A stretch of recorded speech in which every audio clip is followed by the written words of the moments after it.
জেলের মধ্যে বসে থাকা জ্যাকলিন ফার্নান্ডেসের বয়ফ্রেন্ড ভাবা সুখের চন্দ্রশেখর এমন একটি কাজ করলো যা চোখে দেখার মতো। আমার মনে হয় এরকম ধরনের মানুষ যারা একতরফা প্রেম করে তারাই হয়তো এই সব কাজ করতে পারে। তো ব্যাপারটা ঠিক এরকম, জ্যাকলিন ফার্নান্ডেসের একটি মিউজিক ভিডিও লঞ্চ হয়েছে ইউটিউব চ্যানেলে, তার নিজস্ব ইউটিউব চ্যানেলে। তার এই গানের নাম হলো স্ট্রম রাইডার। বেশ সুন্দর একটি গান। জ্যাকলিন ফার্নান্ডেসকে খুব সুন্দর লাগছে, বিজিএম খুবই ভালো, চমৎকার লিরিক্স, খুবই মারাত্মক কোরিওগ্রাফি। ঠিক আছে, তো কাজটা ঠিক এরকম, তার বয়ফ্রেন্ড জেলে আছে বর্তমানে একটা কোনো এক কারণে।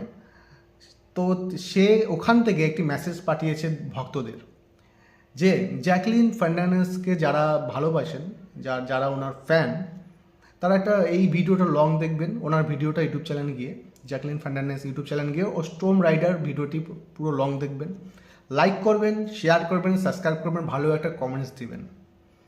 লাকি 10 জনকে দেওয়া হবে মাহিন্দ্রা থার লটারি হিসাবে, এবং 100 জন লাকিকে দেওয়া হবে আইফোন 60। মানে খুবই ইউনিক প্রমোশন করেছে, খুবই ইউনিক প্রচার করেছে এই মিউজিক ভিডিওর জন্য। বর্তমানে সেই মিউজিক ভিডিও ভিউ খুবই মারাত্মক, চমৎকার, এবং খুবই সত্যি গানটা আমি একবার শুনেছি, ভালোই হয়েছে। বিজিএমও খুবই ভালো। কিন্তু এরকম ধরনের প্রমোশন আমি প্রথমবার দেখলাম, খুবই মারাত্মক প্রমোশন। এবং আমি বলতে চাইবো যে আপনাদের প্রেমিক বা প্রেমিকার জন্য কী করতে পারেন সেটা একটু কমেন্টসে জানাবেন।